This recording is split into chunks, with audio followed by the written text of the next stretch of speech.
interpretability, because what we get out of this model is a distribution over possible atmospheric parameters, which we can then take through the forward dynamics model and make sure that we indeed are able to reconstruct the correct observed spectrum. And if we can't, then at least we can use it as an initialization for the sampler in order to speed up the sampling procedure, which is very expensive. So this was published at the Astronomical Journal in 2019 with Adam Cobb, work done with NASA Goddard at NASA FDL. Another example of interpretability and safety is safe autonomous driving. Let's say that we have a dash cam in our car which drives through the streets of Cambridge in this case, and we want to use this dash cam as part of our autonomous driving pipeline. So part of the first step in the pipeline is perception, which is trying to figure out what is actually in the environment around us. So for example, we would want, for each pixel over here, we would want to label that as this pixel belongs to the road, this pixel belongs to the sidewalk, this pixel belongs to the traffic light, buildings over here, and so on. Now, this is what we would want our model to say in order for us to be able to build an internal representation of what is in the environment around us, so we can basically drive safely on the road and not run into traffic lights. And this is what the model sees as an input. This is what goes into the input. This is what you would want the model to output. Sometimes models make mistakes and they would give us this as an output. Now over here, if you look closely, you will see that the model basically thinks that part of the sidewalk over here is part of the road. And a car using this representation will take a hard left into the traffic light, which is not going to be that good. If we use the same Bayesian perspective we talked about before, we can actually see that the model has high uncertainty over this part of the image when it gives us the segmentation map. So it basically says, this thing over here could be part of the road, could be part of the sidewalk, but I have no idea. So maybe slow down, collect more data, or maybe alert the driver to take control of the car. So this basically allows us to build safer autonomous systems, so safer autonomous driving in this case, which allows us to, well, hopefully will save lives. Last example is empowering citizen science projects. So, by the way, the previous one was work with Alex Kendall, published at TIFS 2017. This thing is work with Will Smith, Mike Walmsley, Chris Lintott in the Zooniverse Citizen Science Project, published at the Royal Astronomical Society. So the idea over here, we worked with the Zooniverse project, which is one of the largest citizen science projects in the world, where they take images of galaxies and they ask volunteers to label these images. Is that a smooth galaxy? Is it a featured galaxy? And so on. And based on the volunteers, each image gets sent to multiple volunteers. And based on those labels that they get from the multiple volunteers, we decide whether to classify the image. And if so, then they add it to the astronomical catalog. And then these catalogs are used in order to validate or test different hypotheses about the development of the universe and so on, development of galaxies and so on. The main issue, as you can imagine, is that with bigger telescopes we have more data, and over the past 100 years things have evolved very quickly from the point where a single person would make an observation of a galaxy, take a nice record of the properties of that galaxy and submit that to the Royal Astronomical Society saying I found a new galaxy which is smooth and so on. We get newer telescopes that are able to find hundreds and thousands of galaxies every night, at which point the Citizen Science Project was born in order to be able to label these. We can't get scientists to see, we don't have enough capacity to get scientists to sit down and label all of them one by one. With the newest wave of telescopes, we have billions of galaxies observed every night, and we can't even get volunteers to sit down and label them anymore, so we need to find a smarter way to do that. So what we do over here is we use machine learning to try to classify the easy cases, ones that we saw before, and we use a human-in-the-loop approach to get the difficult ones, or the interesting ones, or the ones that we didn't see before, we only get these sent to volunteers to label. So how we do that? So that's called active learning. And how do we do that? We train a model on the existing set of galaxies that we have so far. Let's say it's the ones on the left over here. We have some information about featured smooth, and so on. We train a machine learning model of this. And on the right-hand side, we have billions of galaxies which we haven't labeled yet. We evaluate an acquisition function on the unlabeled galaxy.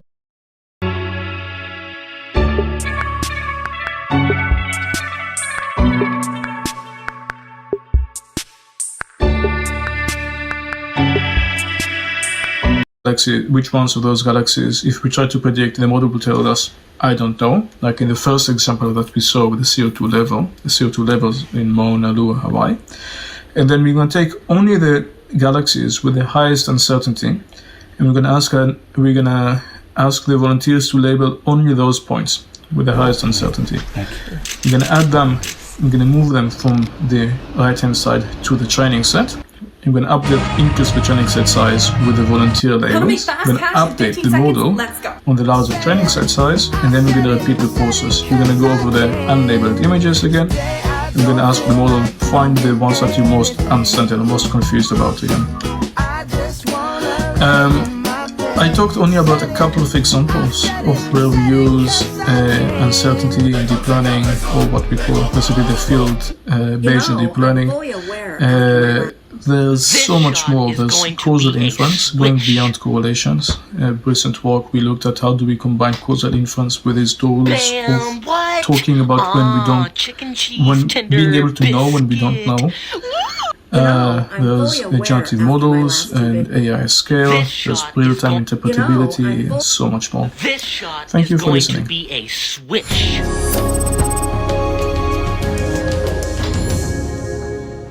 Hi, I'm Jacob Andreas.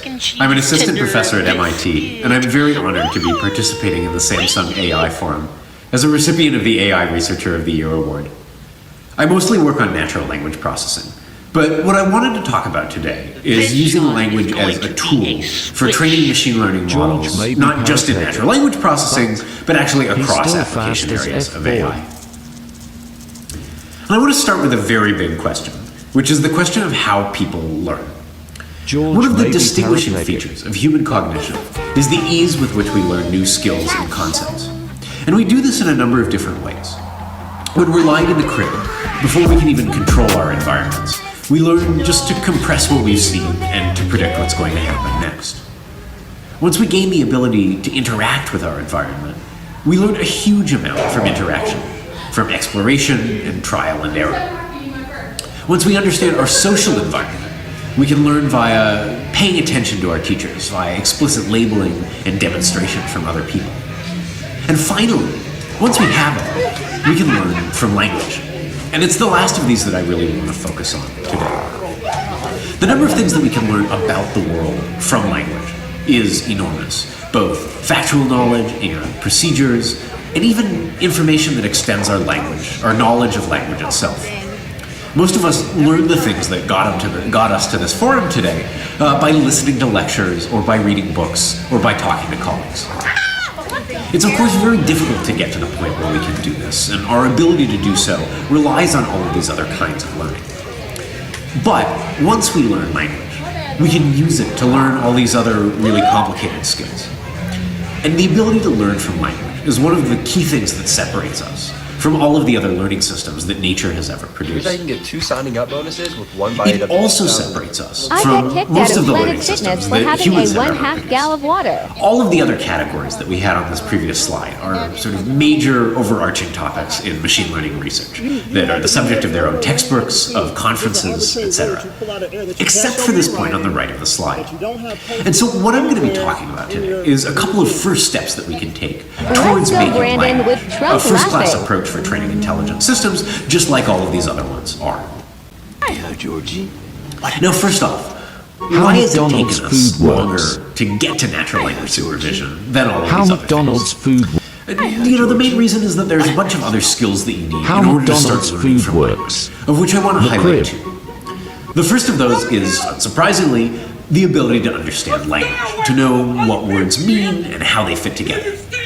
If we're going to use language to learn other things about the world, we have to first be able to use language itself. The second thing is the ability to learn representations, and especially multimodal representations of concepts that integrate, for example, linguistic information and visual information and information about behavior or control. If we're going to use language to supervise other machine learning tasks, we need to be able to figure out how language grounds out in all these other domains that we're trying to model. And it's really just in the last couple of years that these tools have become mature, but we now have general-purpose machinery for predicting structured linguistic representations from text, things that look like parse trees or logical forms that represent meaning, and we have general-purpose machine learning tools for building shared representation spaces in which representations of sentences and images and control policies can live together. And sure enough, we've started to see some initial approaches to language-based supervision building on both of these tools in specific problem domains. Both work, for example, on using semantic parsers to train text classifiers, and work in the computer vision literature on using representations of words and sentences to train image classifiers. And so our project today, in some sense, is just to take this foundation and scale it up, and to turn language into a tool that we can use for tackling all of the other problems that we tackle with the rest of the machine learning tools. And one of those problems is the problem of learning models that don't just make one-off decisions, but that actually interact with the world and reason about their future actions.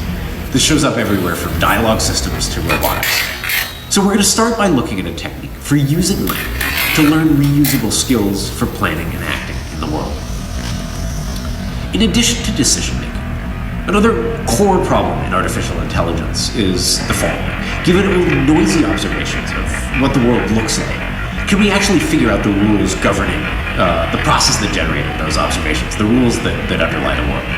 And today we're going to be looking at this problem through the lens of program induction and using language to build procedures that can infer programs given only inputs and outputs.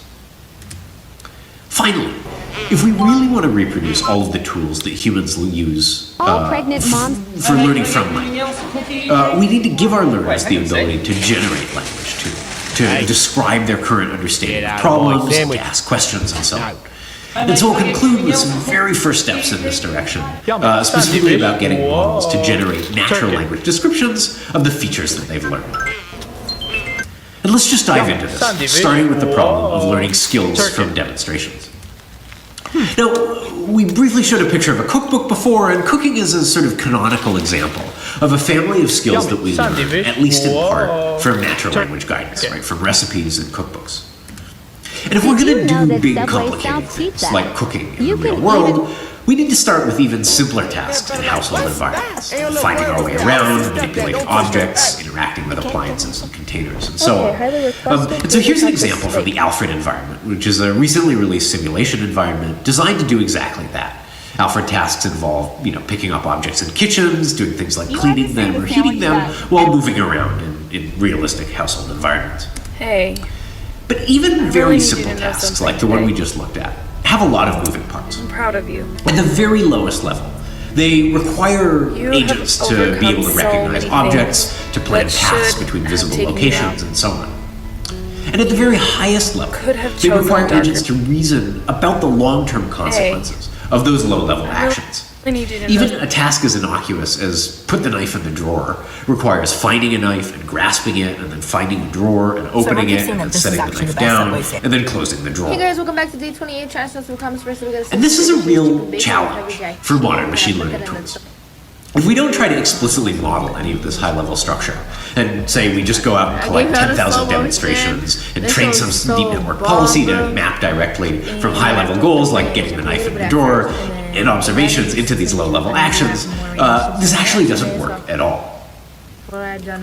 So what might a more effective procedure for solving this problem Hey look guys, like? welcome back to Day 28. Well, it might look something like this. We might start by building one model that decomposes our top-level goal, like getting the knife into the drawer, into a sequence of high-level subtasks. And then we'll build a second model that decomposes each of these subtasks into a sequence of low-level actions.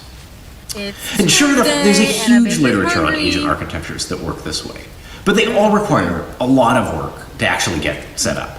They require you either to formalize your entire sort of world symbolically and hand engineer some sort of symbolic planning mechanism that can take actions, or to predefine just like a fixed number of actions that an agent can take and collect a bunch of specialized training data that exhibits each of those actions in isolation. So building hierarchical agents that sort of decompose acting into high-level planning and low-level action taking, even after decades of research, is still pretty hard. Pepper jack cheese? But if we could train models for solving these tasks the way we train people using language, we could potentially get the best of both of these worlds, getting sort of fine-grained control over the kinds of strategies that learned agents use to complete these tasks without having to pre-commit to special skills or formal domain representations. And one way to go about this might look something like the following. We'll start with a data set of demonstrations, right, of these high-level goals paired with low-level sequences of observations and actions. But rather than trying to predefine a fixed skill set or domain representation, we'll just ask people to annotate these demonstrations with instructions. There are several important things to note about this data collection. What we're going to get from people is just free-form language, right, with no guarantee of consistency in how things are described across or even within individual tasks. Second, we're not going to have any information about the correspondence between these instructions and individual parts of action sequences. We're just going to ask people to describe the steps that they see demonstrated in sort of free-form natural language. So this is a pretty lightweight data collection paradigm. You can get crowd workers to do it. And most importantly, we're going to use this language data only at training time. We're not trying to solve an instruction following problem. At the end of the day, we want to build an agent that gets only a high-level goal like this as input and produces the right sequence of low-level actions as output. But we're going to use language in the training loop to help us do that better. You know it's your girl. Finally, even though these individual annotations are easy to collect, getting a lot of them is expensive. So the last assumption that we're going to make about this natural language supervision that we're using is that we actually don't have very much of it. For the experiments that we're going to look at now, we're going to assume that we only have annotations for, 10 or maybe even only 5% of the actual demonstrations that we have for our agent. I'm not kidding. It's actually like... So here finally is our problem formulation. Wow. We have an environment, we have some goals, we have some demonstrations, and at training time only, we're going to have a few instructions. And what we want to do is use these instructions to build some sort of automated agent that can get from high-level goals to low-level actions on its own. No, I love merch. I love swag. Now, how are we going to use this data? And here's a picture of the policy that we're going to try to train. And this picture should look familiar, right? We start with a high-level goal, we generate a plan. But now that plan consists of a sequence of natural language instructions. So rather than defining any kind of formal planning language or a fixed set of skills, we're going to let this agent use the language that it learns from training data to generate plans for itself and to reason about its own future actions. And conditioned on this language value plan and also observations of the environment will then take low-level actions. And so far this is straightforward, but how are we actually going to go about training this agent? After all, our training data looks like this. We don't even have these natural language annotations for most of our demonstrations. And when we do, we don't know how this language lines up with the low-level actions that we've been given. So that's what I In other words, what we have is some kind I of also late had a variable reward problem. for We have some annotated demonstrations where the correspondence rewards for between having individual opinions. instructions So and I low-level said I would actions try is that linked. as well. And we have some then I got unannotated 2 apple demonstrations. pies. Most of the One data for set me, one for where Christine. these plans themselves are linked too. So at a then I high get level, our learning algorithm is cream. going to look something like this. Because I was like, this We'll is make an initial guess about all of these values, and then we'll Also, I alternate like between tablecloth. finding better alignments, finding better descriptions of each I aligned didn't get segment extra of these sauce. A lot of you unannotated said to get extra demonstrations, sauce, but I was like, and finding better parameters for for my the first actual time, I agent feel like I just need policies to have that a translate our classic high-level goals into mid-level Big plans and plans into and then I low-level can actions. always. Now, I'm not going to be able to talk too much about the technical details of how this learning procedure works, but the important thing is that it does work. So, for example, here's an example of what it does at training time on one of those unannotated demonstrations that we had in the training set. Oh, darn, that's And you good. can see that just given a sequence of low-level actions, this model is able to segment those low-level actions into sort of reusable skills exhibiting high-level actions like finding a knife or cutting a tomato into slices. and labeling each of those segments with an actual natural language description of the high-level skill that's being exhibited. So if somebody else gives this model a demonstration, it can figure out what the latent structure of that demonstration was and sort of express that demonstration as a high-level plan. And because it's able to do this, it's able to generate its own plans at training time as well. So here's what happens when we take an agent that we've trained this way and we actually set it loose in the environment, given a high-level goal of placing a washed pan on the counter. The first thing that it does is generate, in natural language, a high-level description of its plan, and then it goes out and it navigates the environment and actually executes the steps of that plan that it generated in natural language. And so given only this high-level goal as input, we're producing the right low-level actions as output. That's amazing. And we're producing those actions because we're able to use language to give us an intermediate representation of the high-level steps needed to accomplish this goal. And effectively what we've done here is used our natural language supervision to induce a library of reusable skills that this agent can deploy when interacting with the environment. But in contrast to the way that we usually think about hierarchical policy learning, this skill set is open-ended. It's compositional, we can build new skills from new words that we've never seen put together before, it's extensible, and it lets us hook into all of the amazing things that modern language models can do to reason about the relationships between strings and other strings. Now, we can do some numerical evaluations of this, and the important thing to notice here is that using just 10%, or labeling just 10% of this data set, we can do substantially better at one of these tasks than an ordinary policy learning approach that tries to go directly from high-level goals to low-level goals, or to low-level actions. And in fact, if we actually compare it to existing work on an easier version of this task, where models have access to ground truth information about these plans during testing time, where they're seeing at test time human-generated detailed plans, we can actually match several state-of-the-art approaches there. We mentioned before that sort of having access to language-based skills gave us a compositional library or sort of some amount of open-endedness. One fun thing that we can ask this model to do is to generalize to do objects and tasks that aren't part of this Alfred environment at all. And in many cases, the plans that it generates, even for verbs like scrub that it's never seen before at training time, actually look quite sensible. So, to summarize this section, we described how to train a hierarchical policy, a hierarchical agent, that reasons over sequences of high-level skills parameterized by natural language strings. And we showed that agents built in this way could be trained very, very efficiently by treating these natural language skill descriptions as latent and inferring the sort of latent language descriptions of demonstrations jointly with the parameters of the agent model itself. And it works. The resulting models are competitive with things that have access to much stronger supervision and generalize in non-trivial ways to new goals and new actions. The next question that we're going to ask here is whether we can take this machinery that we've developed and apply it to other problems, especially problems where we really care about the value of these latent variables themselves rather than the final predictions from these models. A canonical example of this is program synthesis. Rather than going from goals to actions, we start with some kind of specification, like an image that we want to figure out how to draw, or a set of test cases for some string processing routines, and we want to turn these specifications into programs. And these kinds of program induction problems come up all the time. They come up in text editing, they come up in inverse graphics applications, like this drawing thing that we have on the left, and many, many other problem domains. And as before, inferring programs from input-output pairs, or programs from just outputs, is all about abstraction and composition. Just like plans are compositional, programs are compositional. If I have a family of related tasks, I expect that there are going to be pieces of programs that solve all of those tasks that get used over and over again. And if I can identify and name those pieces, the space of programs that I have to search over to produce one that gets the right answer is very small.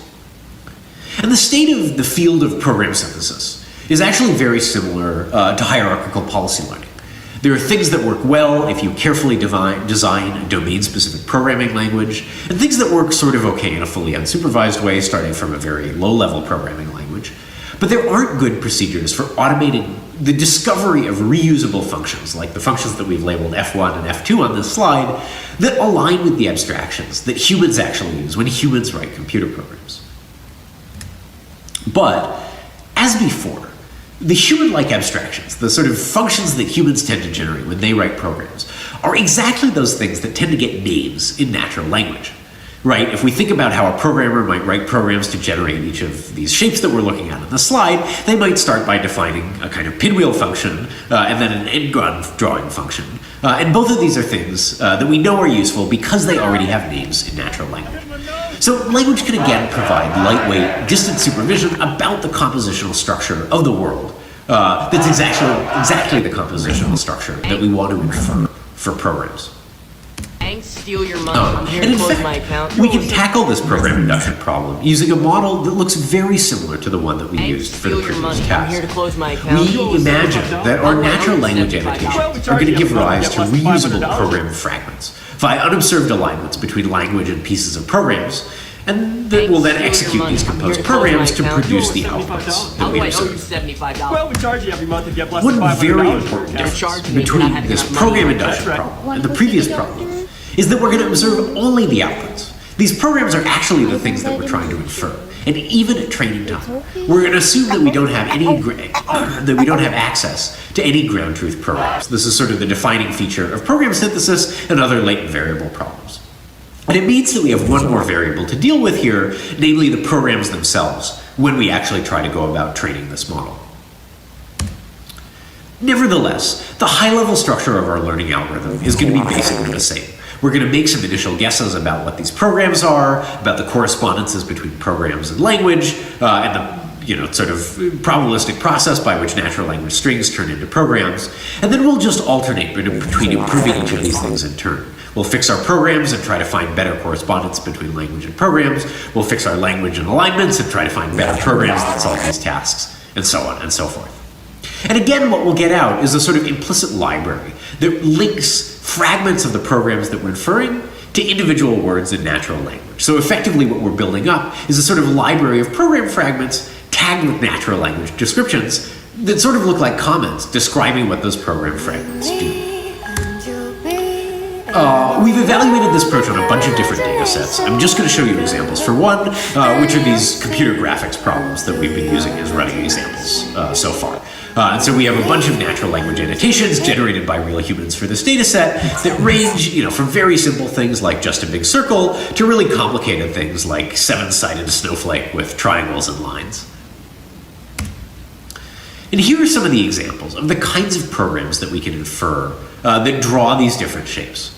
And notice that we can actually infer some pretty complicated programs, and they bottom out in terms of clean functional abstractions that we can attach names to, like semicircle, which is this function that has been labeled F5 on the slide, and snowflake, like the one on the right. So practically speaking, this approach, using natural language annotations, is able to solve a huge number of these graphics programs, substantially more than a sort of state-of-the-art approach to program synthesis that doesn't use language at all, and it's able to solve these much faster, with much less search time. And the most important thing, as we said before, is that what we get out of this is not just a model that sort of maps from images to programs that generate those images, but